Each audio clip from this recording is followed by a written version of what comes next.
Nelson Mandela 2 دہائیوں سے زیادہ وقت جیل میں گزارنے کے بعد بالآخر ساؤتھ افریقہ کے صدر بن گئے تو اپنی سیکیورٹی ٹیم کے ساتھ شہر گھومنے گئے اور وہیں راستے میں ایک ہوٹل میں کھانا کھانے بیٹھ گئے۔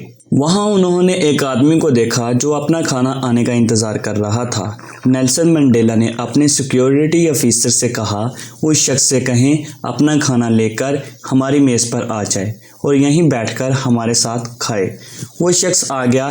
کھانا کھانے کے دوران اس کے ہاتھ بری طرح کانپ رہے تھے۔ کھانا ختم کر کے وہ چلا گیا تو نیلسن منڈیلا کا سیکیورٹی آفیسر بولا یہ شخص بیمار لگ رہا تھا کیونکہ اس کے ہاتھ کانپ رہے تھے، حالت بھی ٹھیک نہ تھی۔ نیلسن منڈیلا نے جواب دیا نہیں، یہ بیمار نہیں تھا بلکہ ڈرا ہوا تھا۔ شاید میں اس کے ساتھ وہی سلوک نہ کروں جو اس نے میرے ساتھ جیل میں کرنے کا عادی تھا۔ میں جس جیل میں قیدی تھا یہ وہاں کا گارڈ تھا۔ یہ مجھ پر شدید تشدد کرتا تھا۔ میں جب نڈال ہو کر پانی مانگتا تو یہ میرے سر پر پیشاب کیا کرتا تھا۔ آج اس کے ہاتھ اس لیے کانپ رہے تھے کہ میں صدر ہوں، اسے لگا میں انتقام لوں گا، لیکن انتقام ایک ایسا جذبہ ہے جو قوم کی تعمیر میں مدد دینے کی بجائے اسے بربادی کی طرف لے جاتا ہے، جبکہ صبر اور صلہ رحمی کا جذبہ قوم کی تعمیر میں مدد دیتا ہے۔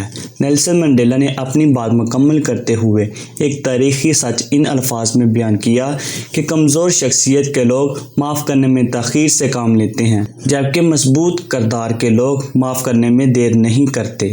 تو کیسی لگی آپ کو آج کی ہماری ویڈیو؟ اگر ویڈیو اچھی لگے تو لائک کے بٹن کو پریس کر دیں۔ مزید اچھی ویڈیوز کے لیے ہمارے چینل کو سبسکرائب لازمی کیجیے گا۔ تو ملتے ہیں نیکسٹ ویڈیو میں، تب تک کے لیے اللہ حافظ۔